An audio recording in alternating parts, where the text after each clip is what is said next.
Hey guys, you got Christina Gilchrist here, also known as the Dialysis Warrior Blind Chick, and I'm here with my Moosey boy, my Moose the Pomsky service dog, and... Hey, what about me? Oh yeah, Michael Gilchrist is here. The caretaker. And this is Living on Dialysis podcast. And this is a disclaimer. We are not doctors. This is just the opinion of Living on Dialysis Facebook group. And always follow up any advice you have with your team and your doctors. And again, this is just an opinion. So if you don't like it, tell me yours. Bye.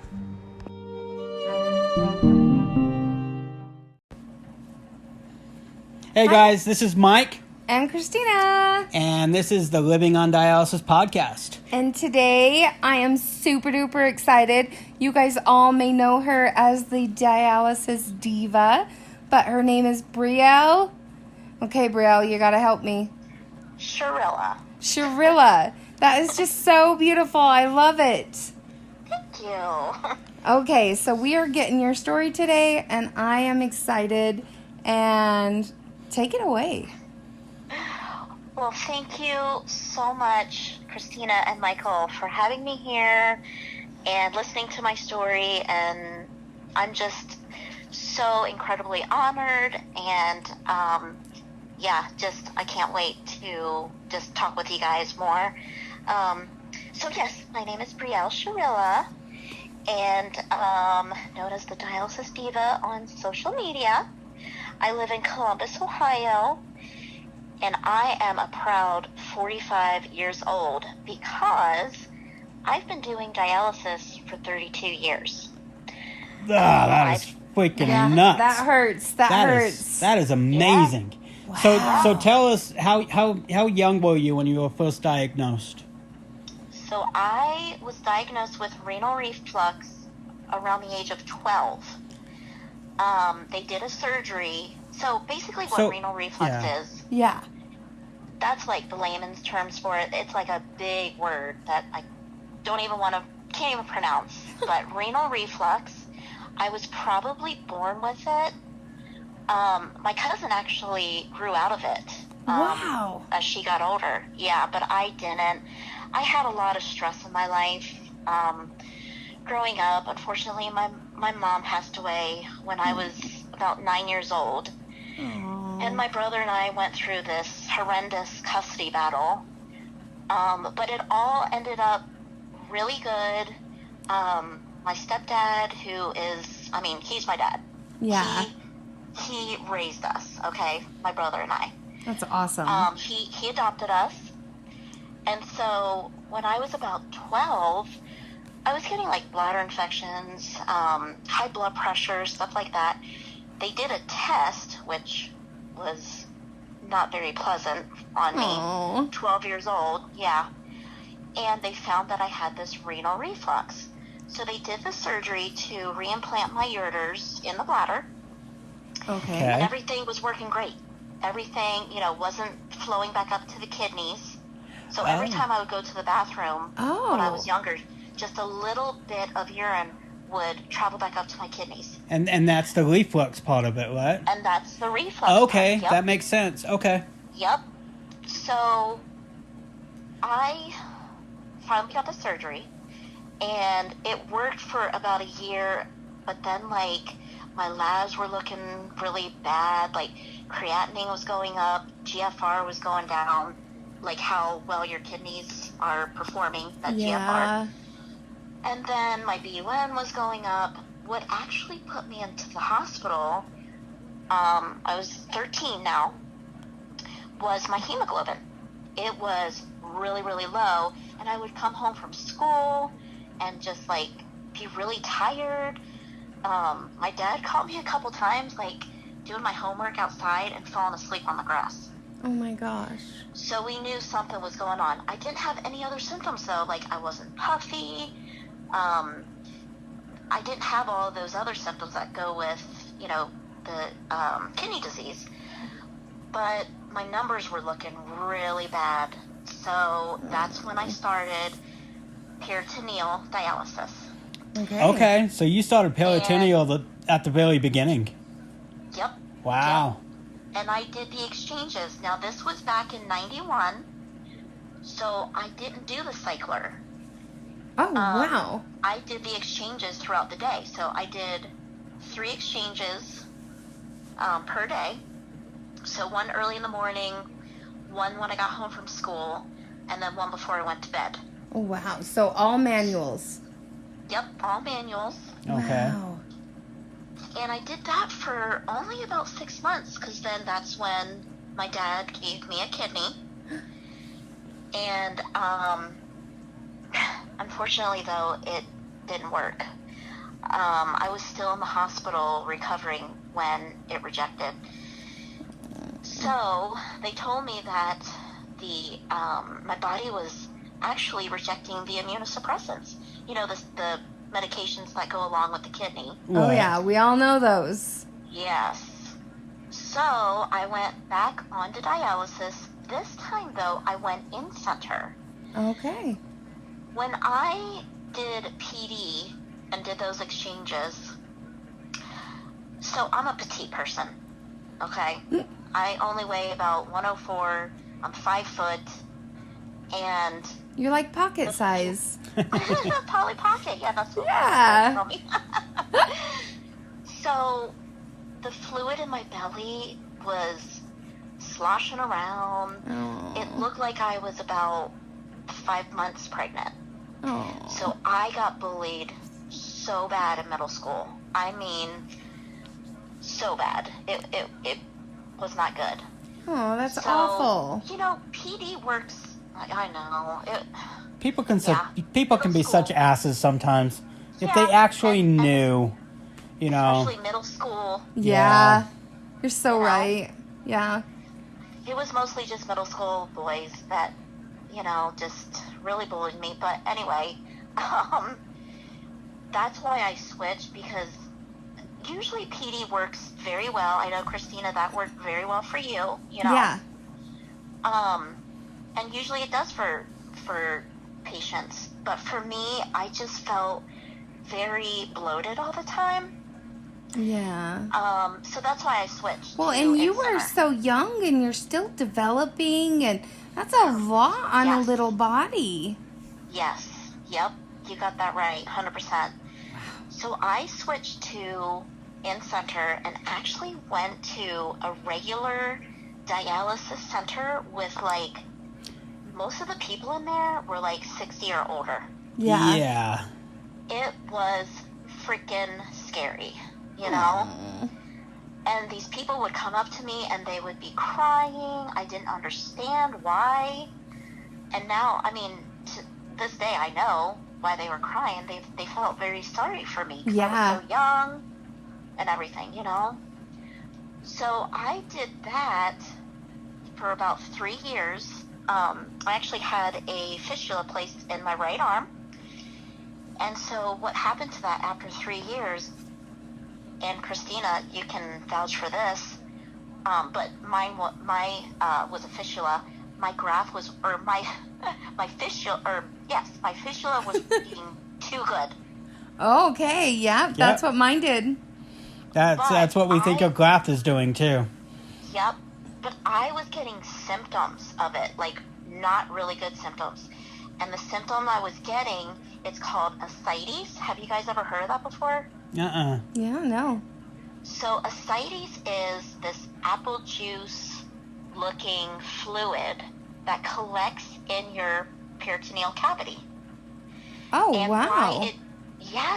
why it does that is the balance was off in my body because of the fistula.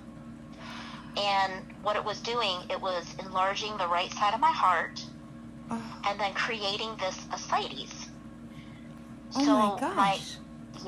my nephrologist decided to put me back on PD, which that was fine with me. You know, I just wanted to get that fluid out because I actually had to get my belly tapped a few times, and that hurt like hell. Yeah. It hurt so bad.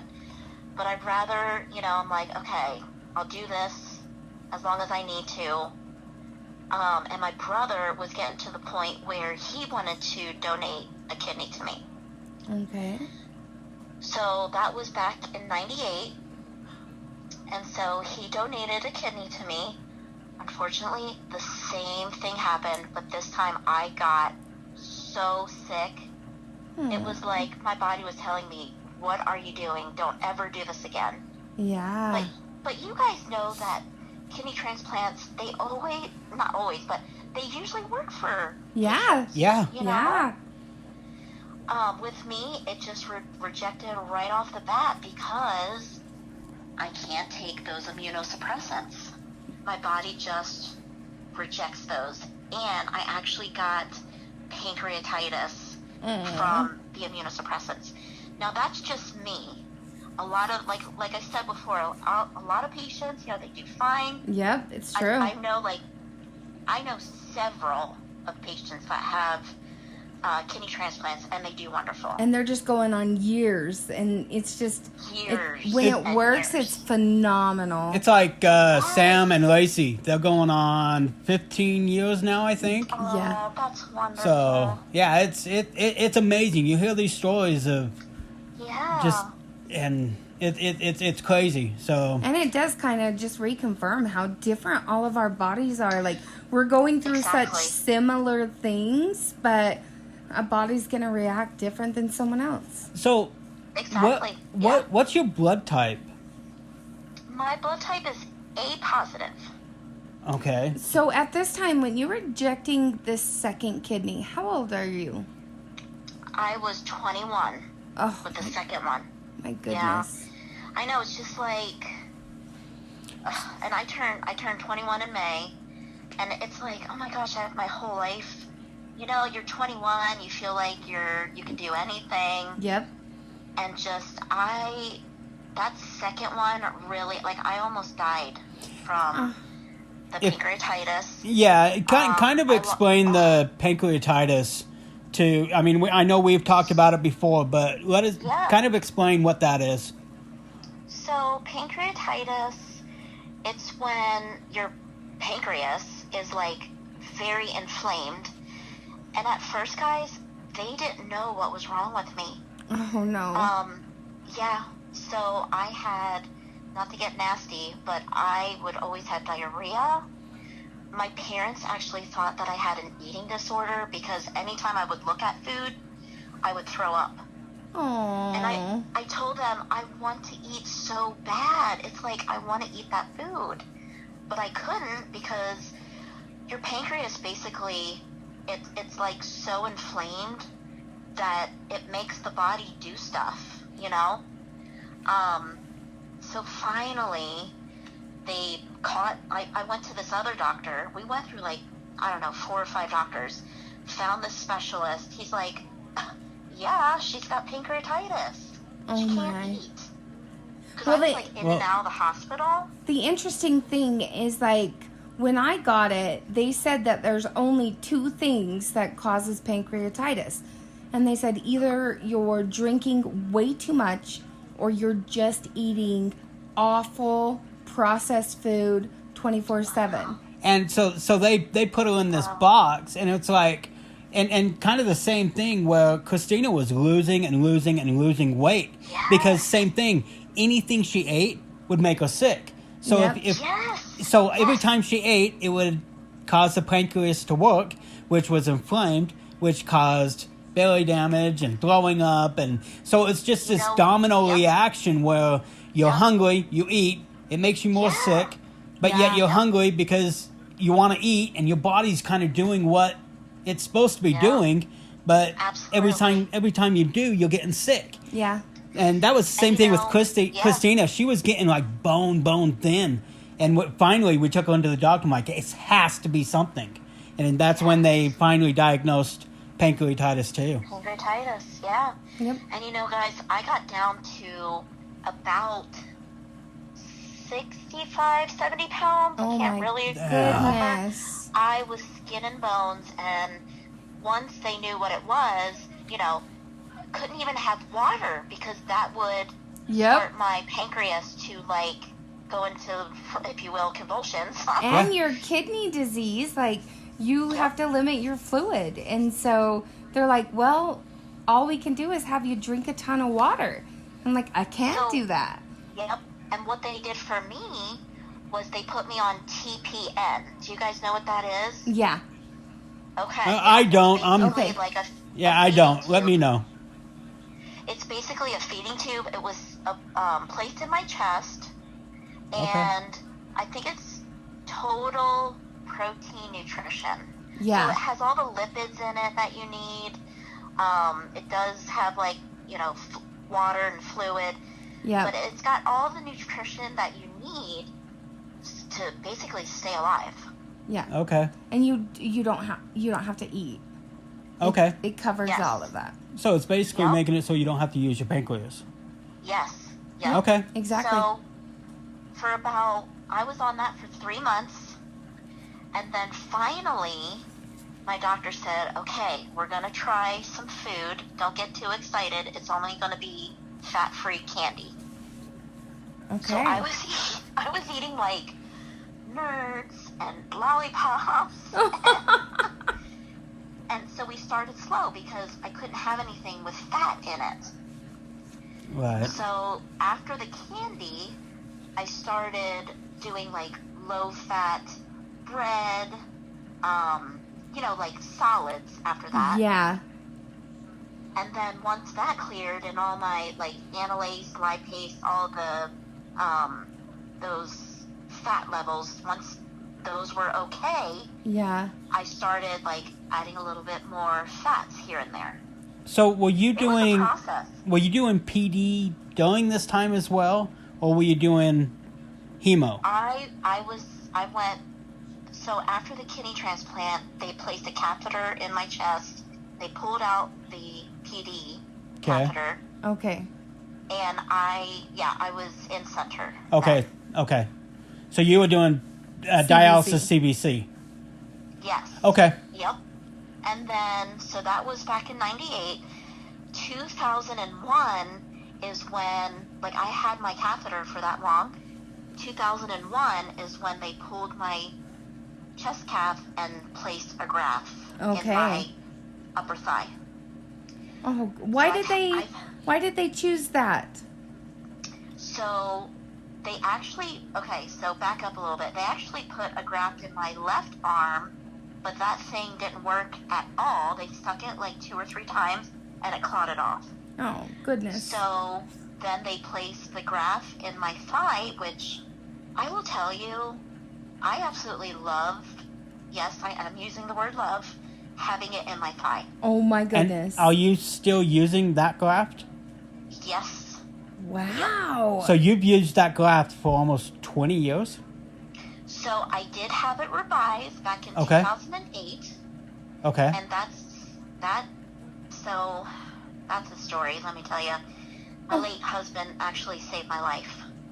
Yeah, I had a little pseudo-aneurysm that exploded on the venous side. Oh my gosh. And we had date night, we're out at this Mexican restaurant. I knew something was wrong with it, so I got it checked out. The vascular surgeon's like, oh, just keep an eye on it, keep it clean, And 2 days later, it opened up. I looked down. There was already like a foot diameter of blood around my leg. Oh my. Or around my foot. I looked at my husband. My husband just, he knew exactly what was going on. He used to be a chiropractor. Okay. And so he shouted for the hostess to call 911. He carried me to the bathroom, took off his belt, wrapped his belt around my femoral artery, first he pulled my pants down. I will tell you guys, it looked like a murder scene in that bathroom. I believe it. Every time my blood pumped, it would like squirt out, like how your heart pumps. Yeah. Oh my gosh. And it looked like if you've taken like a garden hose and put a little pinprick through the garden hose and the water comes out. That's how it looked. And my late husband, he saved my life. He saved my life that night. That's amazing. He just put pressure on it, and he waited until, the emergency squad came. And most people, my doctor told me, the vascular surgeon, he was like, 9 times out of 10, people die from this, Brie. Oh, yeah. Oh my gosh. So I had that one revised, and they put fresh new graft material in my leg. So I no longer have the 2001 graft, but I've had the same graft since 2008. So what do you love about the thigh graft, if you don't mind me asking? There's several things that I love about it. One, I can hide it really easy. Okay, that's good. But I would say the top reason why I absolutely love a thigh graft is I'm on home hemo, and I get to use 2 hands with it. Ah. Okay. Because you're solo. I'm solo. So you hook up and you can just go do whatever with your hands. Okay. Use my 2 hands, hook myself up, stick my needles in, So press the buttons, so wow. yeah. So going on that, when you had your second graft placed, when did they introduce you to home hemo? Were you already on it, or? So, from 2001 to 2012, I was in center. Oh my gosh, that is such a long time. I think what started it all was my nephrologist came in to do, in center rounds, the monthly lab stuff, going over that. Yeah. He must have went to like a next stage seminar, or I don't know. He did something. He was so excited when he came into the center. He went right to me and he said, "Brie, I think you would make an excellent candidate for home hemo." I looked at him like he had 3 heads because I was so scared of needles. I had the biggest phobia. Oh my goodness. With needles. Because my in-center folks, or my team, the nurses and techs, they did all the sticking, and I would actually turn my head and not look at the needles going in. Yeah. The other thing, too, I really just didn't want a big, bulky, clunky, loud noise machine in my apartment. Yeah. But the more I learned about it, and the more my team, that's why our team is like so important, Yeah. I absolutely adored my nurses and techs. They become family when you see them. They do, right? They really do. Yeah. And when you find a good one, it's honestly like family. So. And my favorite techs, they were Randy and Aaron, and they just, they cheered me on like, "Brie, you can do this. I know you can do this. You can stick yourself." Aww. And I'm not gonna lie, it took baby steps. Right. Yeah. But I remember driving to dialysis and thinking, because I used to take myself to and from dialysis, I'm thinking, all right, you got this, girl. Come on. You can put at least 1 needle in today. So I went up to Randy, and I'm like, "Randy, let's put 1 needle in today. I'm going to do 1 needle." And he's like, "Oh my gosh, sister, yes, let's do this. I'm here for you. Come on, let's do this." And I tell you what, guys, I put 1 needle in that day, and I felt like I was on top of the world. I felt like I could do anything. That is amazing. And on that, we actually had a phone interview with a clinic and all that stuff, and there was a kid that was petrified of needles, the same thing, and I told him, give it 1 week. Give it 1 week. I guarantee. I don't guarantee it, but I promise you, doing it yourself is night and day. You feel it. You can guide it. You feel it against the side of the wall. I mean, just little things where they're fumbling around trying to stick. You're like, hey, push it over just a little, you know. Yep. And and I hope he takes my advice on that of just stick yourself a couple times. Aww. And So kind of the same thing of, I know you're petrified, but who knows your body better than you do? Yep. Exactly. And what I tell patients, I'm like, would you want somebody to bite you, or would you want to bite yourself? Yeah. And they always say, oh, I want to bite myself. Of course you do. And what I've known with sticking myself is I can feel the outside and the inside. Yep. Like you were saying, Michael, right? And I noticed too, you know, it hurts less when I do it. And you know how, so I say knock on wood, and like, I'm totally going to take that from you when you said knock on filter. Yeah. Knock on filter, I've never infiltrated myself. Wow. Oh my gosh. Unlike some of the people who have when I was in center, you know? Yeah. That is amazing. Okay, That is so how it all started with home hemo. okay, so you went home. When did you become an advocate? I became an advocate 2 years ago with Next Stage. Okay. And I absolutely, positively love it. Oh. Just a huge advocate with patients sticking themselves, you know, like you guys said. That is like number one for me, because if they can stick themselves, why aren't they home? Yeah. You know? Yeah. And see, and I don't really care what machine. Of course, you know, we promote whatever, but I don't care what machine you do.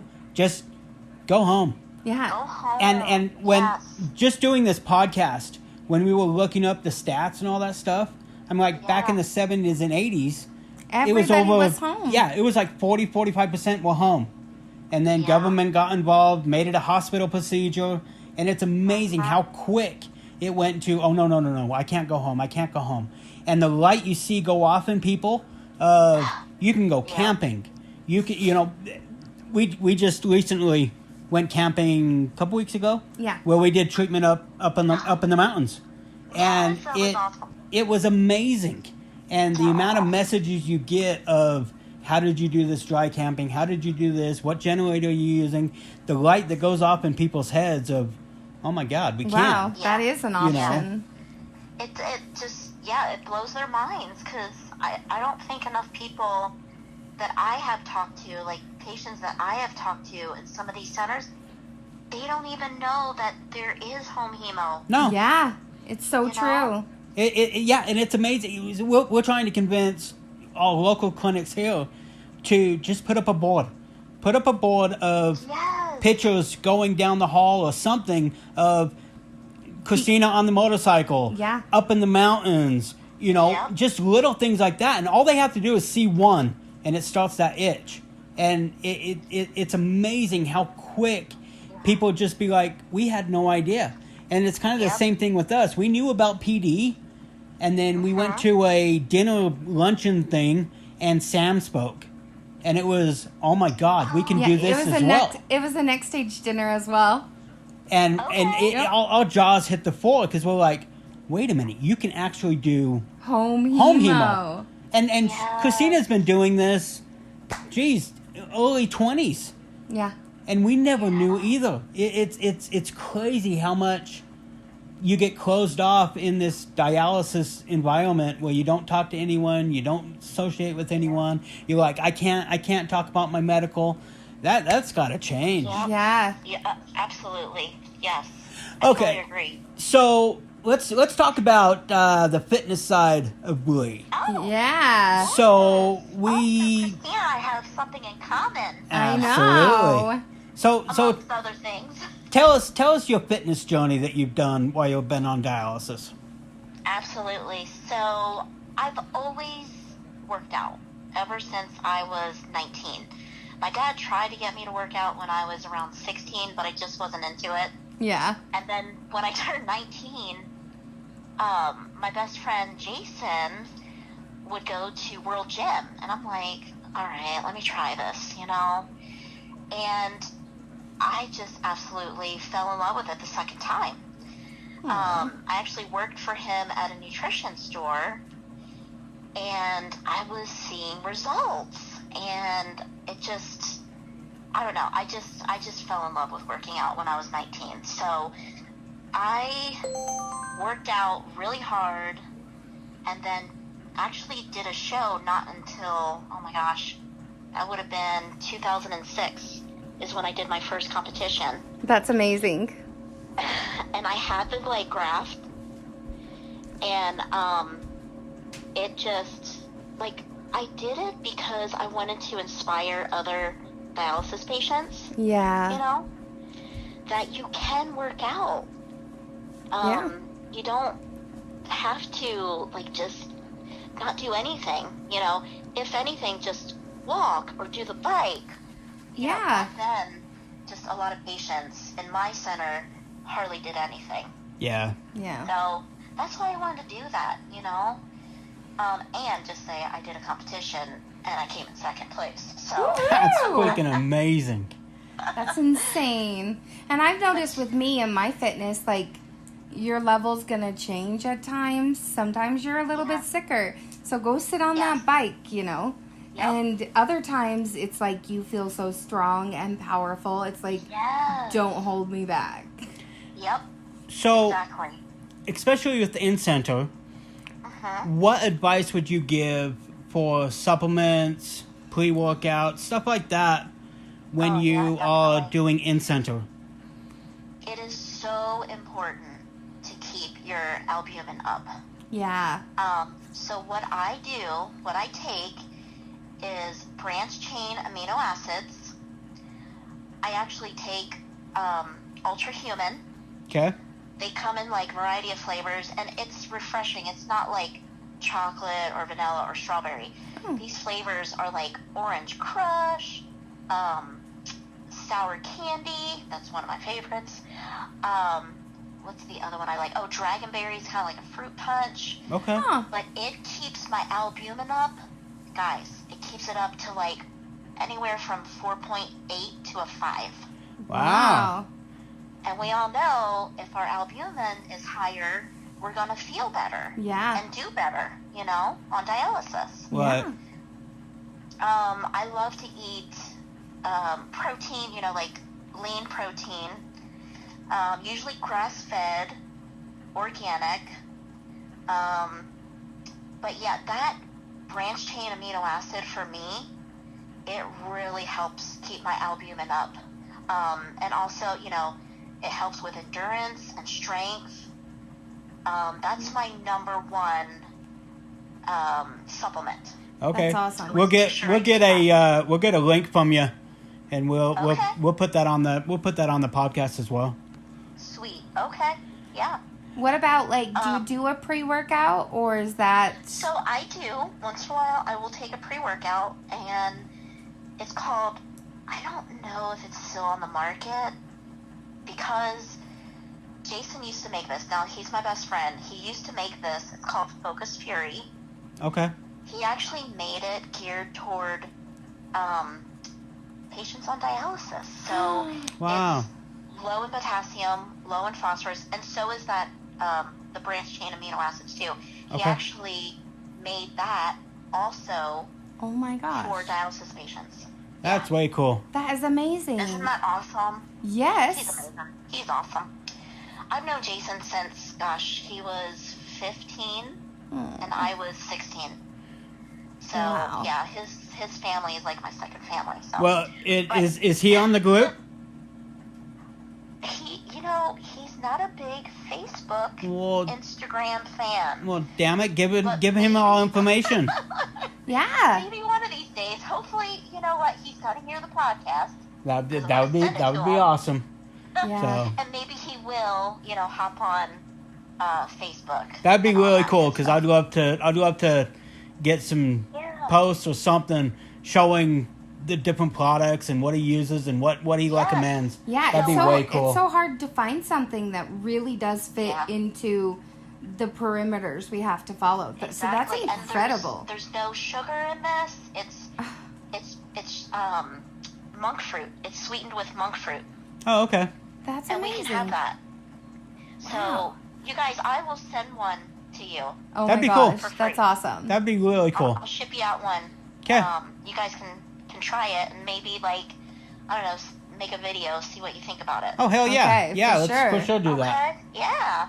That's awesome.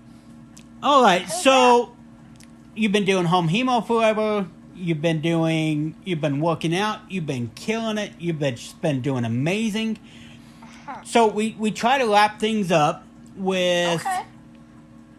tell us one main thing of how the Dialysis Diva is living on dialysis. I am living on dialysis by traveling. I absolutely love to travel. And so I just take my machine with me. I've seen your case. I It's love absolutely traveling. amazing. So, I also, one more thing. okay. I started a business about a year after I started home hemo Okay. with pet sitting. So I have my own pet sitting business. I started Aw. that in 2013. It's still going on, going strong. That's awesome. Awesome. And my little Chewy Wan here, I've actually had him right here with me. He's my little emotional support dog. So he travels with me. He goes to pet sits with me. Awesome. I love Unfortunately, that. I wish I could take him to like dialysis centers. Maybe when, COVID thing is Right. whatever, Yeah. But yes, I started my own pet sitting business. Oh my gosh, I love And that. that is how I live. That is dialysis. amazing. A full and healthy life. I tell people you can live a normal life on dialysis. It's your mindset. Yep, It's what you think between those two ears. exactly. It's so You know? true. I am just, honestly, I'm so glad we know you. And I'm so glad you came on the podcast because everyone's going to hear your story and just get amped. Yep, and definitely let's get some links, and we will yeah. post this all over because your story is absolutely amazing, and kind of the same thing with Christina. Just how positive you are and how happy you are. It's almost it's almost just too much. How the hell are you guys just so happy? So I mean, it's Right, amazing. Christina, right? Yeah, it's true. And we still have a smile at the end of the day. You And know? Yeah. And that's what's absolutely amazing is you guys have this disease, you guys have this trial, yet you don't let it define you guys. Yeah. So, Absolutely, yep. all right, Yeah. well, Brie, you have been absolutely amazing.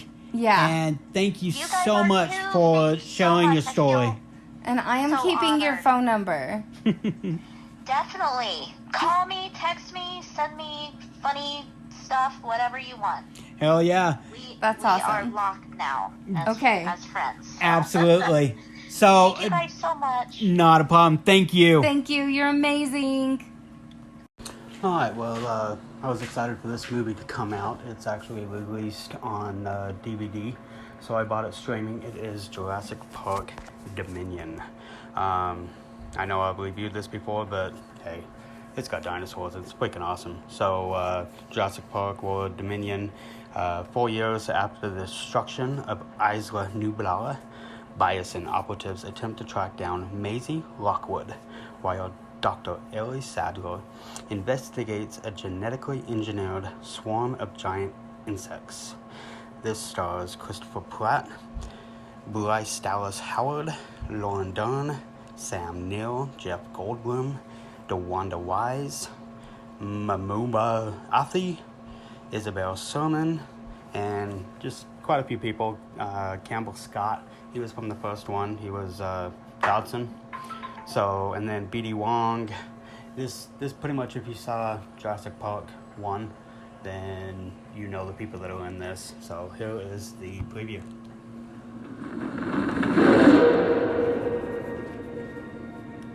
I wanted to show them something that wasn't an illusion.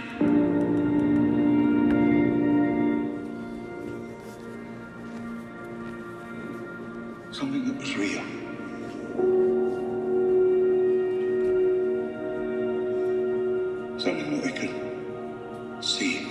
touch.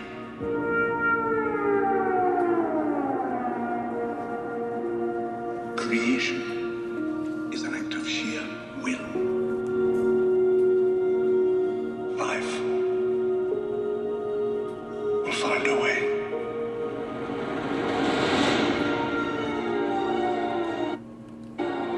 We can't keep her here forever. They find out we're never gonna see her again. We gotta protect her. That's our job. Humans and dinosaurs can't coexist. We created an ecological disaster.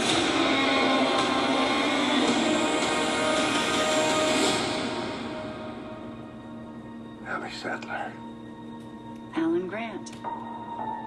You didn't come out all this way just to catch up now, did you? You coming or what?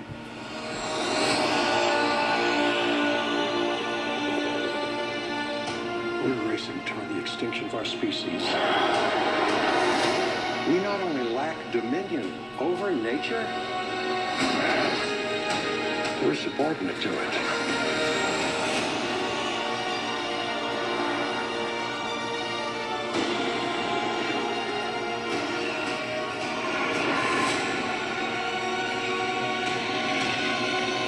Come back.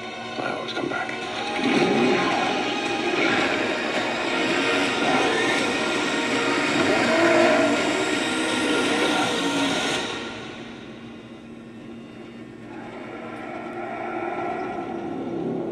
That's another plane, right?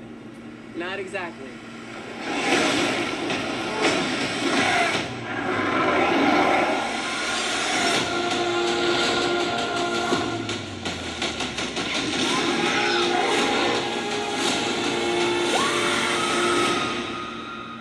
Don't move. Bigger. Why do they always have to go bigger?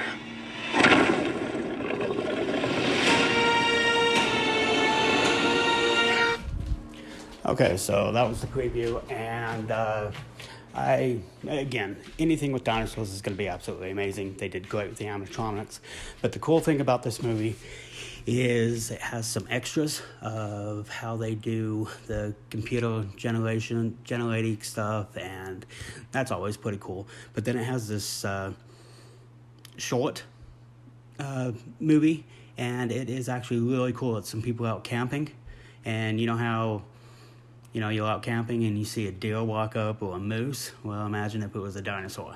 So that's kind of the story that it has for the short, and it's really cool. I really like this movie. It's probably my least favorite out of all the Jurassic Parks. When this came out, they actually did a double feature where we watched the original Jurassic Park on the big screen. If you ever have that opportunity, I would do it. Because the original Jurassic Park, it's absolutely amazing. The one thing that really bothered me about this movie was just because they were in the first one doesn't mean that they have to have a lead role in this one. Jeff Goldblum, he used to be the heartthrob, badass actor 30 years ago. I mean, he was The Fly. I mean, he's not that anymore. He's a grandpa. And I don't think he can really act like he was 30 years ago. So it's, he does the apartment commercials now. So I just thought it was kind of cheesy that he tried to play this badass. But I thought it was really good. So go buy it. It's actually one of those that you want to have in your collection. I just wanted to add a little section in between Brie's interview that she did. That was absolutely amazing. Brie, you're the dialysis diva, and you are one of our heroes. And we hope to be sitting down and having a coffee, or maybe a protein shake or pre-workout with you eventually here in the future. So I just wanted to tell you guys how proud of Christina I am. She has been working so hard to become an advocate, and honestly, she's always been an advocate. Her positive attitude, she just has a voice, and the stuff that she's been through just almost hypnotize you of, wow, this lady gets it. She did a couple of her first clinics where she went and talked to patients and stuff like that. And watching the patient's eyes open up was absolutely amazing. Like, they look at her and you don't see dialysis. When you look at a patient that's doing dialysis, you usually don't know they do dialysis. And, you got people hooked up to the machines in clinic. They're just crying or they're just devastated, and they look at Christine like, you have no idea. I have these needles poking out of me. I have this bumpy arm from a fistula, and I don't want to talk to you. And Christina just kind of gets down to their level and holds up her arm and goes, hey, I'm in the same club. And they see that her arm is almost like chopped liver. And then the lady's like, oh. And then she pulls down her shirt a little bit and shows the CBC. She's like, hey, I'm part of the CBC club also. I've been doing this for about 20 years. And she just tells them what she feels from the heart about home hemo, about PD, about the freedom that you are available to have. It's kind of like listening to Brie's story. The fact that she's been doing this 32 years is absolutely amazing. And so next time you see someone that's having a hard time, get the story behind of why they're having a hard time. That also goes for care partners. I had an extremely rough week this week. We had so many surgeries. We had the new CVC. We had trying to get the extra fluid off because we had problems with our graft. So lots of stress. And I was doing paperwork this week, and it was like I was a kindergartner that couldn't even write the alphabet. I was messing up left and right every single thing I did, and until finally I had to sit down with my boss and be like, hey, I'm overwhelmed. I need some time. So I didn't take time off, but I just had to let them know that I'm having a hard time. And don't be afraid to tell that. And I even stayed a little bit extra after my shift to catch up paperwork because I made some mistakes, and I pretty much told my boss, I'm gonna fix it. And I can say I did. Now, did I cause headaches from it? Absolutely. Engineers, all those people that I submitted the paperwork to, it really sucks that they had to go through that. So if they listen to this, I apologize, but I fixed it, and tomorrow is a new day. And again, Christina, I am so proud of you. You are inspiring so many people. The podcast that we do, the group that we do. If you don't even know what dialysis is, I hope you're listening to this, and I hope you get on the page, because dialysis isn't just a disease that you die from. Dialysis is something that you can survive, you can thrive, and I mean, look at Christina, look at the videos. It's absolutely amazing. If you haven't been on Dialysis Diva's page, get on it. They are so inspirational, and it is so humbling when normal people, and I use that in quotes, complain about the stupidest stuff. I come home and I'm exhausted and I'm tired and I'm ornery, and I'm like a typical couple. We snap at each other, and I snap at Christina, and it's like, what am I doing? Can I even imagine what she's going through on a daily basis? So sit back, look at the situation, and if you haven't congratulated Christina yet, I would say personally send her a message, call her, send a carrier pigeon, because she has been working so hard at this. So I just wanted to add that, and here is mine and Christina's. So see you guys. Alright, Jaws 3D. The previews before the movie. The Woman King. It's the all-woman African warrior movie. It looks pretty good.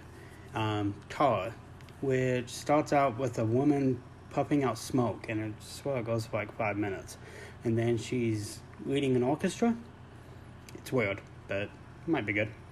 Black Adam. Now, I'm excited for this one. This has Dwayne "The Rock" Johnson. This is done by DC, so basically it's basically a good guy, but he doesn't care who he kills, and it looks freaking amazing. I hope this and Shazam are what make DC movies successful. Next one is Tickets to Paradise. This one looks kind of cheesy, but it looks funny too. Julia Roberts and George Clooney starring a comedy divorce couple that's trying to convince their daughter not to get married, and just the typical story, but it looks cute. I don't even know how to say this one. This is the new Christopher Nolan movie, and all because of this name, I don't think it's going to do good. Oppenheimer. It's weird, and even a weirder name. So, I don't know. This is one of the first 3D movies we've done in a long time. Basically, you guys know Christina has limited eyesight. She has no central vision. So, with the old-time red and green glasses, it'd give her a headache. I told her the new ones, they just kind of look like sunglasses. So she was actually able to go watch this and enjoyed it. I don't know how much 3D she got, but I'm sure she got a little bit. So the 3D previews with this Jaws 3D movie was Avatar, The New Way of Water. It looks absolutely amazing in 3D. It was really cool. The other 3D preview was Black Panther, Wakanda Forever, Marvel Studios, so of course it looks amazing. And since the original actor died, I think they're going for a female side of it. Looks amazing. And then, of course, as you all know, that stupid AMC commercial with Nicole Kidman. So, here is the theatrical trailer for the 1975 movie trailer.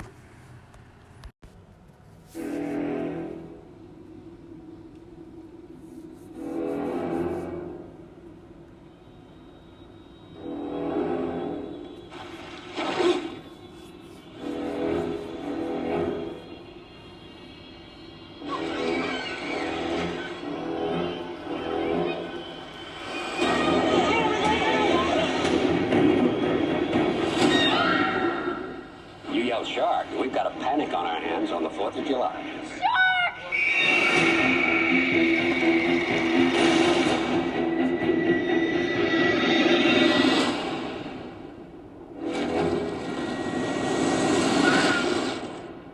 Yeah, they're all gonna die.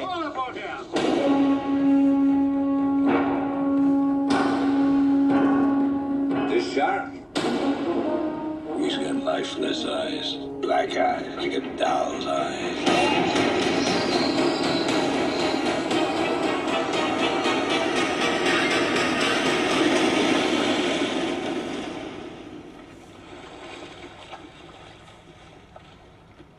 You're gonna need a bigger boat.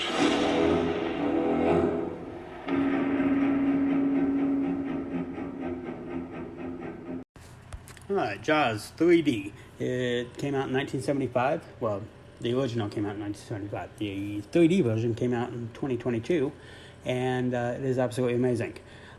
We have always stayed away from 3D movies because in the past it was if you're too young to remember this, but they used to have glasses that had a red one and a blue one, and you'd have to put those on, and then you'd be able to see the 3D on the comics or the movies, and they really gave you a headache, and it was really bad.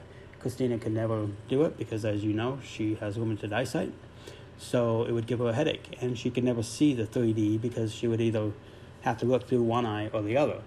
With these new sunglasses, I think she was able to see some of it.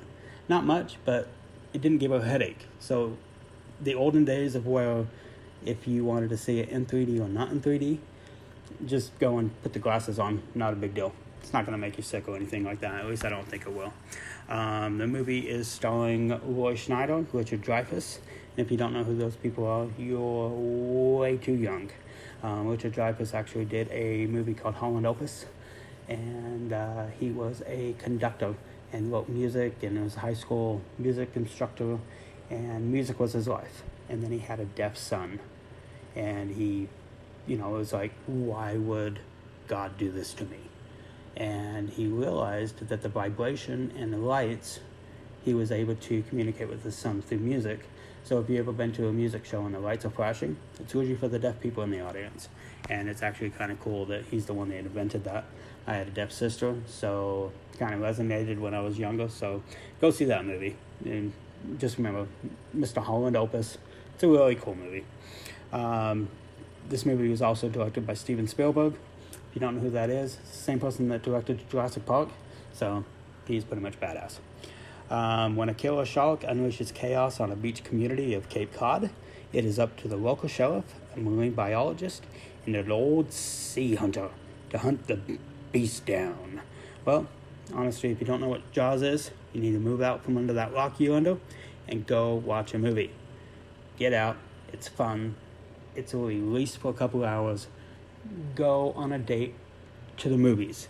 Hell, take your boyfriend, take your girlfriend, take your wife, take your husband. Hell, maybe take them both. Just, I don't suggest at the same time. So, just go see a movie. They're freaking awesome. Bye, guys. Hey, guys, this is Mike.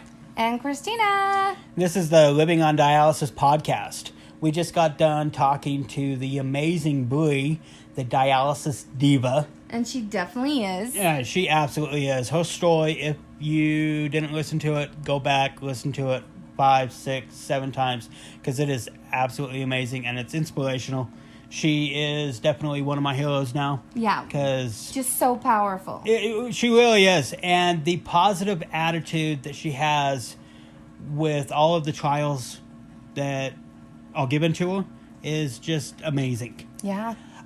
So I wanted to kind of go into a little bit of detail of what your aspect was when it comes to the fitness environment, when it comes to the dialysis community, stuff like that. Yeah. So I feel like fitness is super important for all of us. I think that one, it's super important to know your limits. I would absolutely agree with that. And something I tell Christina all the time is you don't need to be a rock star and be competing with everybody at the gym. She has a sister that's extremely active. Say hi. And she's my baby sister. Her name's Christina. And I have to beat her. And I have to tell her, listen, you go at Christina level. Yeah. There's nothing wrong with going at Christina level. It was really hard for me to get that in my head. I've just accepted that recently. She did, because she would actually go way, way over the top. And she would regret it for, a week later sometimes? Yeah, there was bad moments. And I would have to, and it would actually put her in bed for almost a week sometimes. Yeah. Because she just overdid it. She did not know how to just do Christina level. Yeah. So I think, that's a big thing to remember when you're at the gym, is you are working out as a person with kidney issues or straight up kidney failure. So give yourself a break. Absolutely. And there was times where she was extremely sick. And one of the biggest things that I would ask her to do is just do baby steps. Yep. Get up and just walk the stairs. And then do baby steps from that. Go and just walk outside. It is amazing what vitamin D can do for you. So true. And I would, and the reason I would push it so hard, and I know she would get mad at me sometimes, because she'd just be like, I just can't. And I'm like, I understand that. But the difference between Christina that wouldn't push herself just a little tiny bit, yeah, and the Christina that would just, I hate to say it, but wallow in bed, because I hate that term, because if anybody deserves to say hell with it and stay in bed for the day, it's Christina. And sometimes it's not a wallow. It is necessary to give your body that sleep time, so your body can heal and so you can get through these moments. I think the biggest thing is, one, don't use kidney disease or kidney failure as a crutch. I would agree. You know when you can push yourself a little more, and ultimately, in the long run, all of our goal is to feel better. And if you're getting up and moving, whatever level it's at, you're going to feel better. So let's start off at the beginning. PD dialysis. What advice would you give on someone? Now, someone just reached out to me recently on the Living on Dialysis Facebook group. Yeah. If you haven't joined, get in there, join it. She also has a page, Blind Chick Living on Dialysis. Go check it out. There's tons of awesome videos, awesome advice. Awesome people. There really is. And the group is just exploded. It is just an amazing group. Even if you don't participate, come in, look at the posts, look at the comments, and it is amazing how just one comment can associate with you and be like, oh my gosh, I had no idea. Yep. So, and the reason I say that is there was a lady recently that reached out, and her main comment was, how do I do stomach exercises when on PD? Yeah. So let's just use PD in general. What advice would you give to somebody that wants to work out and she's on PD? Yes. Or he? Okay. So, yeah, the one thing my doctors told me flat out was, what do you need from me? I need her to hit blood pressure. She doesn't understand my sign language. Hit your blood pressure, woman. I'm doing blood pressure. Yeah, she's doing treatment right now. So, blood pressure. Go ahead. But so Anyways. I know that my doctors were really adamant with me not to have fluid on while you're doing any sort of ab workout at all. So make sure you're drained completely when you're doing abs. Also, start small. If something hurts, stop doing it. Yep, and some of the advice I gave this lady was, do your modified. Do the bare minimum and then work your way up from there. So if somebody's doing crunches, just barely lift your head. Yep. And then see how that feels.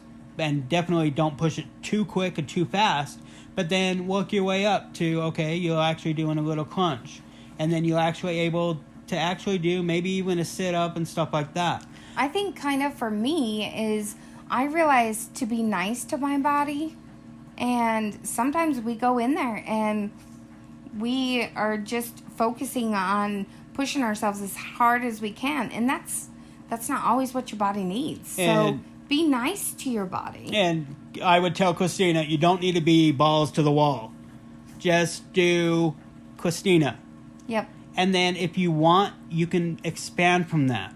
You can push yourself a little bit more for this goal and then this goal. But start at the low level, Christina, just the low level, and then work your way up from there. Yeah. And there's true. absolutely no, and I'll be the first to say that you blow tons and tons of people out of the water at the gym.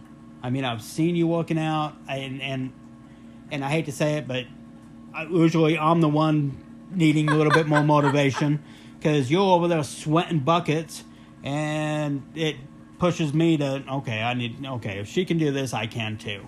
And it's honestly the truth. If you ever don't want to feel like working out, check out Christina and her working out. It is absolutely amazing, and any excuse that you ever have doesn't apply anymore. So get out there, even if you're not on dialysis, get out there and start working out. And I think too, with us being sick, we're sick people, that's a fact. And with us being sick, we don't have that strength that we want to have. And when you go to the gym, you feel powerful. And we've had a lot taken away from us with this process. And any amount of confidence, power, any level is good for you. And even if it's just going, and like you said, you don't feel up to it, you're just gonna ride the bike. Yeah. That's totally fine too. Just the fact that you're out there getting your blood pumping. Yeah. Is and I'll be the first. I'll say night and day difference between Christina that doesn't work out and the Christina that does. Yeah. You have this pep. You have this energy. You have your Barbie doll princess workout chick. Whatever. You know, you walk out and your ponytail is all bobbing left and right. I'm scary and muscly and tough. No, you walk in a room and do a cheerleader move and you're a little princess, basically. But it's amazing the energy that you have. Yeah. So, a little bit on going back to the PD. The reason she would have to join is there's a lot of people that get a last fill. Yeah. Right? Okay, so just make sure... Or even manuals. If you're on manuals during the day, like, you do not want to put that pressure on your peritoneal cavity because you can cause a tear. You can cause damage. So just make sure all fluid is off. Even if after you work out, you put it back on. Yep. That's fine, but just be empty while you're working out. One, because nobody wants to be sloshing all that fluid around. You know, that doesn't feel good. So, again, be kind to your body. Work out without fluid on. And don't give yourself excuses because we all have the excuses. We can all use what we're going through, but we don't need to. Okay, and now that you're home hemo, what advice do you have for the home hemo patients or even in-center patients to get out there and get moving? So, home hemo, come on, guys. Just go work out. We have it made. We have a fistula or a graft. We usually don't have to worry about like a catheter or anything or getting the fluid out of our abdomen. We've got it easy. And the thing that people don't realize, and this is something we talked about Brie on, is that they don't know the benefits of home hemo. Your diet restrictions when you're on home hemo become a lot more limited. Yeah.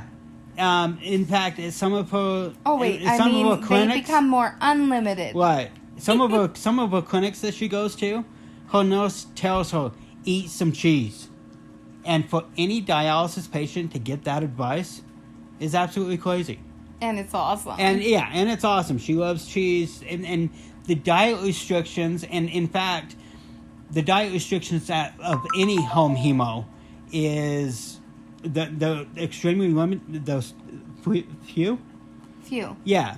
And of course, everyone's different. But like even with your fluids, like I know when I was in center, I would go to the gym and I'm trying not to drink anything and I'm sweating and, you know, like that's uncomfortable not to be able to drink some fluid. So that's something to also consider. Like if you're in center, that's just another reason to go home and feel better and be able to drink some fluid while you're at the gym. And that's just another reason for you. And I know... That is all high five. We are done pulling fluid. We got our high five. Yay. So, basically, it sounds like the best advice is just get out there and be moving. Yep. At whatever level works for you. Yep. Don't go at the gym level. Go at your level. And I tell Christina all the time, and she doesn't listen, but... She does a little bit. She's gotten a little bit better. But compete at your level. Yep. When I go to the gym, go at Mike level. When she goes to the gym, go at Christina level. There's absolutely no reason to be killing yourself and hurting yourself. Yeah, or even kidney failure level, you know? Like, just realize that your body's different and everybody's body different. Everybody's body is different. That's right. So, and talking about... less diet restrictions and all that stuff, we're actually going to disconnect and she's going to have some pizza with a whole bunch of cheese on it. Because I'm so excited. We do dialysis more often. We do it at home and there's less restrictions. Yep. So definitely talk to your team, follow your numbers and stuff like that. But this is, we're going to wrap this up. This was the fitness episode, I guess. Yeah, so be good to your bodies. Yep, and if you have any questions about working out, any questions about how to be more effective at it. We're totally going to look into the supplements that Brie was telling us about, and we will definitely let everyone know. Yep, we will put those on the Facebook or Living on Dialysis Facebook group and our Blind Chick Living on Dialysis page. So check it out. We will put the supplements, and this is Mike and Christina. This is a Living on Dialysis podcast. Bye, guys. Hey, guys. Welcome to Christina's Crazy Corner. And tonight we have a treat. It's just me and Ty and Moose. I don't know if you can hear him. I'm assuming you can, because he is going crazy playing with his toy right now. So, here we go, Ty. All right. Since we talked about crazy cat facts last time, I decided Dogs! we're doing crazy dog facts this time. Oh my gosh, that makes me so excited. All right. The first one, the Labrador Retriever has been on the AKC's top 10 most popular breeds list for 30 consecutive years, longer than any other breed. Wow. I think it's because they are pretty much smarter than we are. I think they are. Yeah, yeah, I think so too. Honestly. Yeah. A lot of people make me think that a lot. Oh, Taylor took it there. I did take it there. All right. Number 2. A dog's nose print is unique, much like a person's fingerprint, just like a cat. I was going to say, wow. Moosey, let me see. Oh, you look so handsome. That is so cool, you guys. All right, next one. 45% of U.S. dogs sleep in their owner's bed. 45%. Moose does. But he will get down and get in his kennel. That is true. But a part of me almost thinks it should be higher.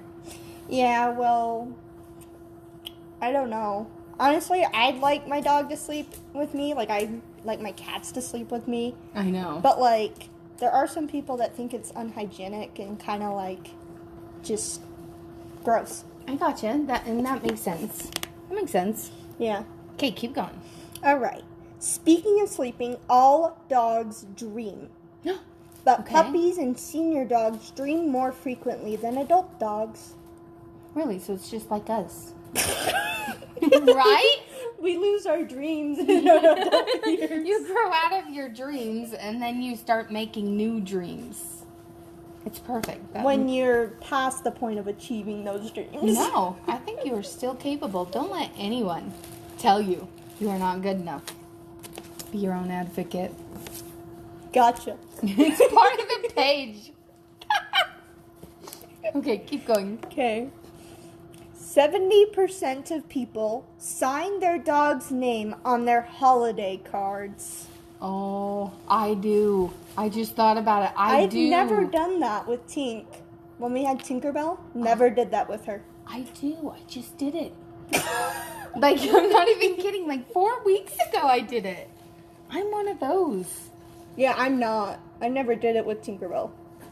Huh. I did. Yeah. I just didn't think about it.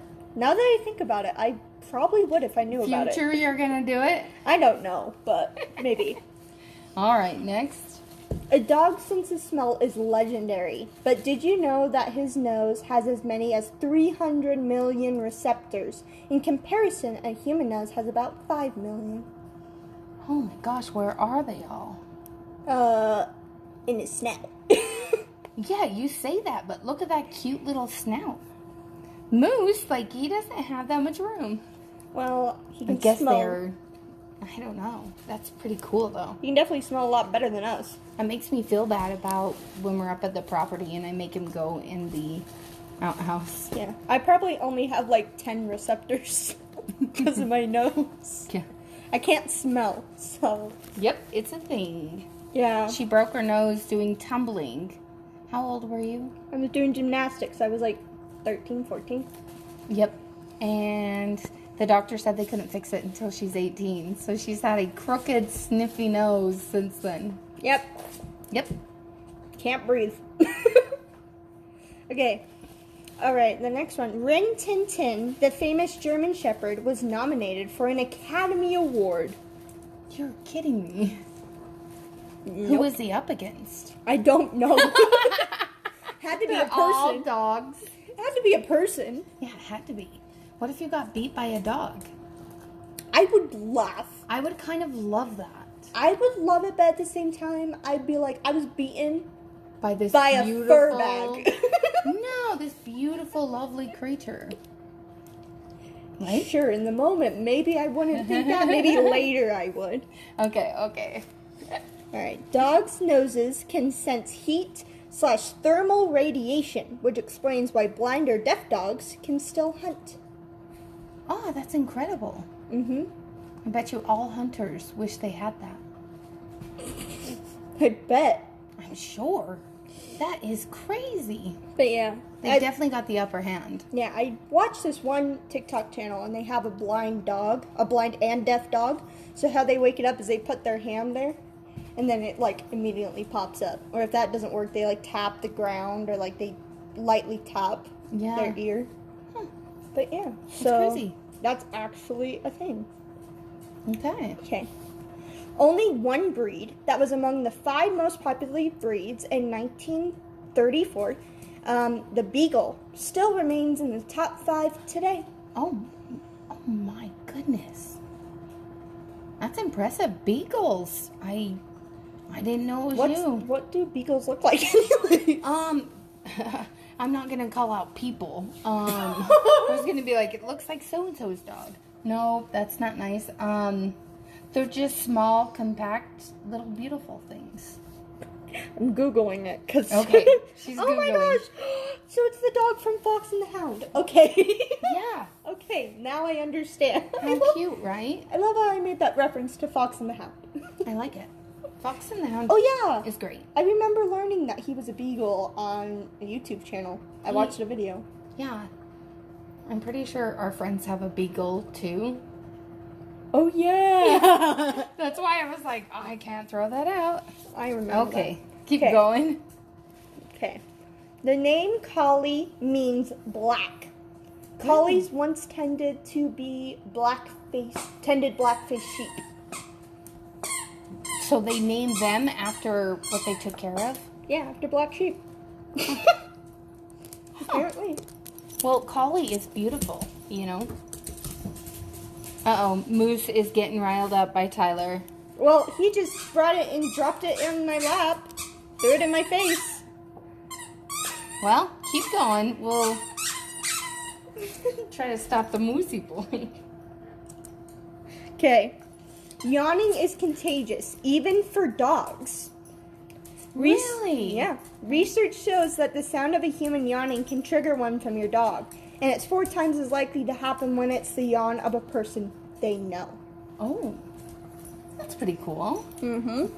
I'm gonna sit down and just yawn at him and see how many I can get. Maybe yawn at him right now so he lets go of that thing. Hi. Nope, nothing.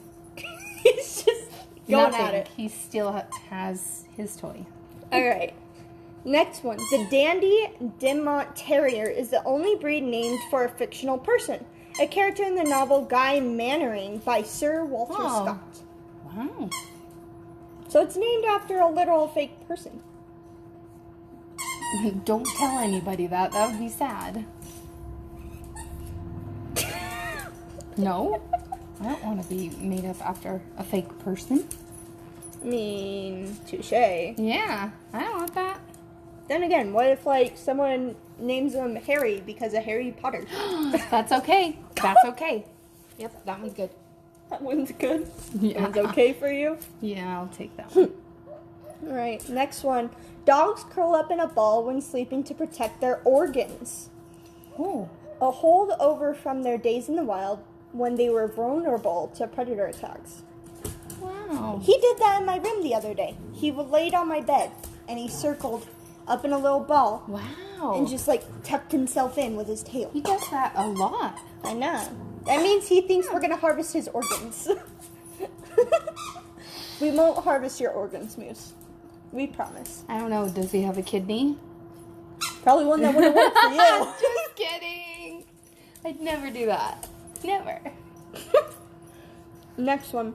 The Bazenji is not technically barkless, as many people think. They can yodel. What? They can yodel? A yodeling dog? Apparently. I need to see what kind of How dog do you this get is. one? And like, if they're known for being silent. Do they ever yodel, or is it like a once-a-lifetime thing? I don't know. Hold on. either. I'm going to Google what this looks like. Okay, go quick. Oh my gosh. Okay, what does it look like? Actually is a really pretty dog. Why wouldn't a yodeler be pretty, Tyler? I think they all are. Oh, it's beautiful. He's like really tall. And red? They're lengthy. Yeah. Wow. I want to hear him yodel. We'll look it up on YouTube later. Okay, keep going. Okay, Sorry, guys. The Australian Shepherd is not actually from Australia.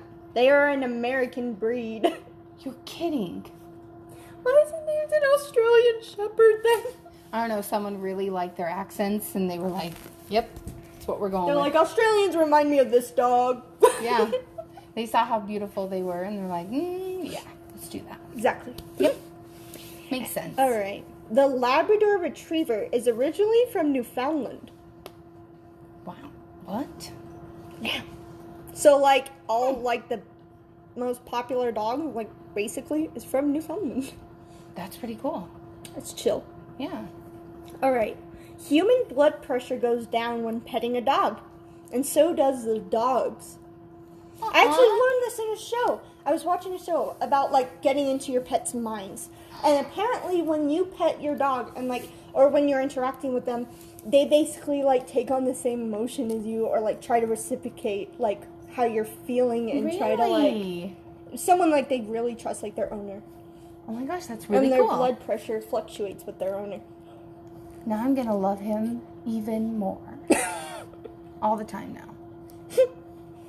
Right. There are 75 million pet dogs in the U.S., more than in any other country. You said pet or pit? Pet. Okay, I thought you meant like pit bulls. No, pet dogs. Okay. I wouldn't doubt there's more pit bulls in America than anywhere else. Probably. Yeah. I would say that's probably... It's because everywhere else eats them. That's not okay. I'm sorry. It's kind of true, though. It's facts. Facts. That we don't like. That we don't like. Continue. Don't agree. All right. A person who hunts with a beagle is known as a beagler. Huh. So we can call her a beagler. So the guy in Fox and the Hound is a beagler. Yep, you were right. It just sounds a beagler. Okay, that's cool. That sounds so bad. I can't believe they have a name for it. I know. Okay. Dogs are not colorblind. They can see blue and yellow. I did know that one. Yeah. Only because they have an app you can look up and it plays dog videos. So like when you leave, it calms your dog down. And then when you come back and you want to play with them, you can make it excitement. And he actually watches it because it's only in the yellow and blue. It's freaky. It's wacky. He loves it though. All right, next one. All puppies are born deaf. I think that's logical. Why? Because they don't. It's kind of with every animal, Mom. You mean we develop it after we're born? Like a lot of mammals do. Really? Like cats. Cats do. I just thought like most of the time it was your eyes. Huh. Hearing too. Because a dog's sense of hearing is also very sensitive. It's not as strong as their sense of smell, though. That one's like the strongest. Yeah. Okay. Okay. But Dalmatians are born completely white and develop their spots as they get older. Really? Aww. Dalmatians are so cute. It makes me want to go watch Cruella. Alright, so I say that this one's going to be the last one. Okay. So, a recent study shows that dogs are among a small group of animals who show voluntary, unselfish kindness towards others without any reward. This is one fact dog lovers have known all along. Yep, it's true. Aw, that's so cute. That was a good one to end with. Yeah. You did great, Ty. Thanks. Okay, thanks for listening, guys. Bye.